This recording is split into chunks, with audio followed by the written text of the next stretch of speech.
Hello friends.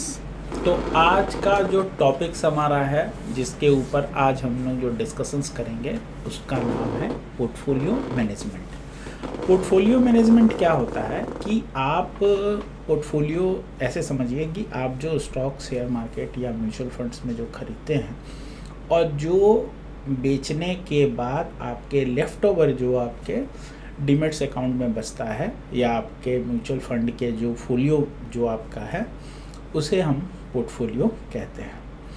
अब portfolio तो हर जो भी आदमी शेयर मार्केट या म्यूचुअल फंड्स में है उनका होता है। अब हम यहाँ क्या समझना चाहते हैं, हम यहाँ समझना चाहते हैं कि उसे मेंटेन कैसे करते हैं।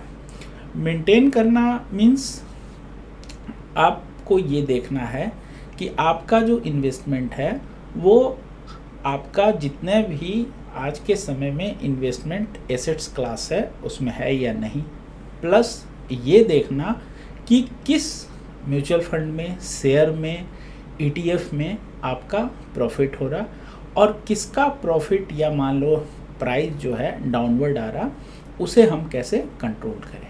मीन्स पोर्टफोलियो के थ्रू आप सही तरीके से अपने पूरे इन्वेस्टमेंट का एक क्या कहते हैं कि उसको व्यू कर सकते हैं कि आपका जो पोर्टफोलियो है कैसा है। तो portfolio management is the process of handling investment to maximise earning within a specific time frame. Effective portfolio management involve optimising investment and minimising risk through diversification, strategic asset allocation and continuous monitoring. It includes investing in a mix of assets like stock, mutual fund, ETF and real estate. तो जैसा कि मैंने आपसे कहा कि आप इसके through अपना एक फाइनेंशियल पूरा प्रीव्यू देख सकते हो, प्लस आप इसमें एनालाइज करके कौन सा एसेट क्लास में आपको और इन्वेस्टमेंट प्लस करना है, कौन से एसेट क्लास में इन्वेस्टमेंट आपको स्टॉप करना है। ये सब साथ साथ आप ये भी व्यू कर सकते हो कि आप जिस टाइम फ्रेम के अनुसार आप पोर्टफोलियो अपना क्रिएट किए हो, उसका टाइम फ्रेम के अनुसार उसका जो ग्रोथ है या उसके पोटेंशियल जो है वो सही है या नहीं। यदि उसका ग्रोथ या पोटेंशियल उसका कुछ कम है तो आप कुछ नई चीज़ें या नए इन्वेस्टमेंट और एड ऑन कर सकते हैं। प्लस साथ में आप ये भी देखते हैं कि स्टॉक अच्छा परफॉर्म कर रहा या ईटीएफ अच्छा परफॉर्म कर रहा या कमोडिटी इंडेक्स में जैसे गोल्ड सिल्वर अच्छा कर रहा है या बॉन्ड या मान लो म्यूचुअल फंड जो अच्छा कर रहा, उसमें और आप चाहो तो सरप्लस करके अपने रेवेन्यू को और इंक्रीज कर सकते हो। अच्छा, अब सवाल है कि ये तो सारा पोर्टफोलियो में हम इसको मैनेज करेंगे या इसको अच्छी तरह से करेंगे। अब इसे मेंटेन या इस सारे सिस्टम को जो हम आपका एक लाइन में या एक फॉर्मेट या एक प्रोसेस जो है, इस सारे को ही पोर्टफोलियो मैनेजमेंट कहते हैं और इसका क्या क्या ऑब्जेक्टिव है वो समझते हैं। तो maximise return within a set of risk parameters. अब पोर्टफोलियो मैनेजमेंट के थ्रू हम ये देख सकते हैं कि जो हमने गोल्स या आपका जो भी आपने एक्सपेक्टेशन रखा है वो फुलफिल कर पा रहा है कि नहीं आपका पोर्टफोलियो। और सबसे बड़ी बात है, मार्केट के ट्रेंड्स को वो रिफ्लेक्ट कर रहा है कि नहीं सही तरीके से। Diversification investment across asset class to reduce volatility. अब डाइवर्सिफिकेशंस का मीन्स है कि आप gold, silver, stock, mutual fund, ETF, crypto currency, हर एसेट्स क्लास में आप एक सर्टेन अमाउंट ऑफ इन्वेस्टमेंट का जरूर रखिए, क्योंकि मार्केट में कब कौन से समय में कौन सा अच्छा रिटर्न देगा, ये मार्केट ट्रेंड्स के अनुसार आपको अपने पोर्टफोलियो को डाइवर्सिफाइड करना पड़ेगा। Protecting the investment for long term stability. इससे आप लंबे समय तक अपने इस पोर्टफोलियो को सही तरीके से मेंटेन कर सकते हैं, क्योंकि डेटा जब वन शॉट में अवेलेबल रहेगा तो आप उसको और बेहतर तरीके से सजा के संभाल के रख सकते हैं। Continuous assessing and adjusting the portfolio to adapt the market condition. Market के कंडीशंस के अनुसार अपने पोर्टफोलियो को आप रीबैलेंस या रीएडजस्ट कर सकते हैं। Aligning the portfolio with financial goal and risk tolerance. तो ये सारी चीज़ें आप पोर्टफोलियो मैनेजमेंट के थ्रू कर सकते हैं, किया जाता है और आपको भी करना चाहिए। अब पोर्टफोलियो हम लोग बनाते कैसे हैं? देखिए, सबसे पहले प्लानिंग, हम एक प्लान लेते हैं कि आप कितना आपका इन्वेस्टमेंट का मतलब मंथली आपका प्लान्स है या ईयरली प्लान्स है, प्लस कितने दिनों में आपको कौन सा पैसा चाहिए, कौन सा पैसा किस चीज़ के लिए चाहिए, उस हिसाब से आप पोर्टफोलियो अपना डिज़ाइन कर सकते हैं। सेकेंड है एग्जीक्यूशन, आप किस तरह का रिस्क पैरामीटर्स आप लेके चलते हैं, high risk, low risk, medium risk, इसके ऊपर भी आप डिज़ाइन कर सकते हैं। मॉनिटरिंग, आप एक जगह आप ऐसा कोई प्लेटफॉर्म या ऐसा कोई आप ब्रोकर चूज़ करते हैं जिसमें कि आपका म्यूचुअल फंड, स्टॉक, ETF सारा एक बार में ही दिख जाए। Review and rebalancing, her portfolio को 6 महीने और साल भर में, साल में 2 बार जरूर क्रॉस चेक करना चाहिए और उसके अनुसार या उसके साथ आगे के लिए 6 महीना या आगे 1 साल के लिए हमें प्लानिंग करनी चाहिए।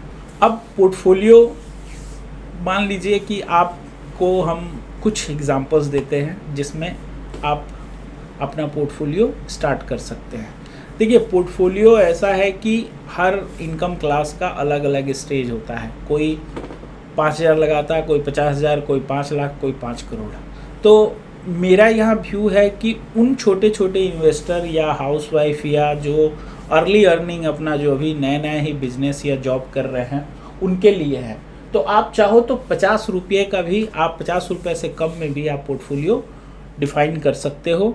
इसके लिए आप आदित्य बिरला सन लाइफ निफ्टी 50 का एक ले लो और उसको हेजिंग गोल्ड और सिल्वर के एक एक ETF से कर दो, तो आपका 50 रुपये में मोटा मोटी इंडिया के सारा GDP का आपका कवर अप हो गया। तो जैसे जैसे इंडिया का निफ्टी आपका इंक्रीज होगा, इंडिया का GDP बढ़ेगा, वैसे वैसे आपका पोर्टफोलियो भी बढ़ेगा। 50 रुपया वाले जो पोर्टफोलियो है, इसको वीकली आपको एक एक पीस खरीदना है। अब मान लो महीना में 4 हुआ। अब ये छोटा 200 रुपया यदि 30 ईयर्स तक आप जमा करते हो तो उसका इफेक्ट देखो। आप मंथली SIP 200 रुपया कर रहे हो, स्टेप अप कर रहे हो, हर महीने में मान लो 1 शेयर 2 शेयर बढ़ा रहे हो, तो मतलब 10% बढ़ा रहे हो। तो 30 ईयर्स के बाद यदि 15% का CAGR ले तो आप 30 लाख रुपीस आप जनरेट कर सकते हो, जिसमें कि 13% आपका सिर्फ इन्वेस्टमेंट रहेगा और 87% आपका रेवेन्यू जनरेट होगा। तो छोटा रकम से भी आप अपना पोर्टफोलियो जनरेट कर सकते हो। इसी तरह से एक 100 रुपये का पोर्टफोलियो है जिसमें कि आपका निफ्टी 50 है, गोल्ड है, सिल्वर है, टाटा निफ्टी मेटल्स है, आपका POC बैंक का है, मेटल इंडेक्स है, ऑयल गैस का है, 100 ETF है और 200 वैल्यू, टोटल मिला के 101 रुपया का हो रहा है। इसको भी आप महीना में 2 बार यदि खरीदते हो या महीना में 4 बार, मतलब वीकली वाइज खरीदते हो, तो 400 रुपया मंथली यदि आप इसका इन्वेस्ट करते हो और साल भर में भी यदि आप 10% इंक्रीज करते हो, तो ये आपका 400 रुपया 30 साल के बाद 15% के CAGR में आपको 60 लाख रुपया हो जाएगा। तो रकम से ज़्यादा आपका कंसिस्टेंसी और इस डिसिप्लिन्स को मेंटेन आप करोगे तो छोटे रकम से भी आप बड़ा रकम जनरेट कर सकते। यदि 500 का आप पोर्टफोलियो बनाना चाहते हैं, मंथली आपका सेविंग जो है 500 या 1000 है, तो आप चाहो तो 500 रुपये का बना सकते हो। इसको महीना में 2 बार खरीदो, मतलब मंथली आपका 1000 रुपया होगा। तो इसमें देखो, आप मिड कैप है 50, फिर आपका स्मॉल कैप है 400 मोमेंटम, फिर आपका 500 मोमेंटम 50 टोटल रिटर्न इंडेक्स है, नेस्डेक 50 की क्वालिटी रिटर्न है, ओसवाल निफ्टी स्मॉल कैप है, निफ्टी नेक्स्ट 50 है, 200 क्वालिटी 30 ETF है, 250 मोमेंटम आपका निफ्टी का है और टोटल इसका जो आपका वैल्यूएशन आ रहा है 464 रुपये 5 के। ये जो रेट है वो करेंट रेट के ऊपर कैलकुलेट किया है। आप चाहो तो 1 क्वांटिटी करके जितना आ रहा ये सब ETF से अपना चालू कर सकते हो। इसको भी यदि आप महीना में 2 बार, मतलब 15 दिन के अंतराल में 500 का आप खरीदते हो, तो 1000 रुपया भी यदि मंथली आप जमा करते हो तो 30 ईयर्स के बाद आपको 1 करोड़ 50 लाख रुपीज़ के नियर अबाउट आपका वेल्थ जनरेट हो जाएगा। इसके बाद एक और है आपका 1000 का, मंथली आप कर लो या आप चाहो तो ट्वाइस इन मंथ कर लो।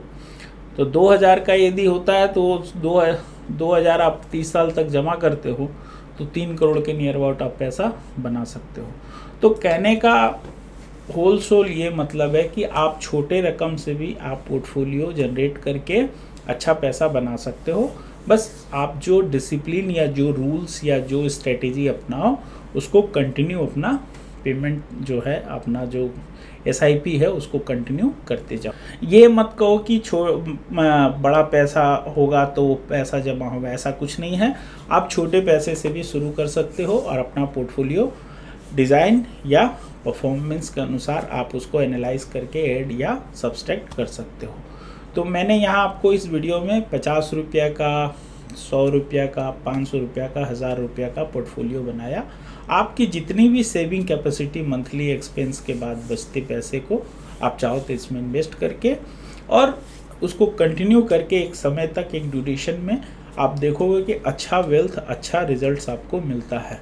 तो आप इस वीडियो को देखने के बाद इससे रिलेटेड कोई क्वेरी हो, कोई क्वेश्चंस हो तो आप मुझे कमेंट्स या मेल कर सकते हैं। मिलते हैं इसी तरह के किसी और इंटरेस्टिंग सब्जेक्ट या मार्केट रिलेटेड सब विषय पे बात करने के लिए। बाय।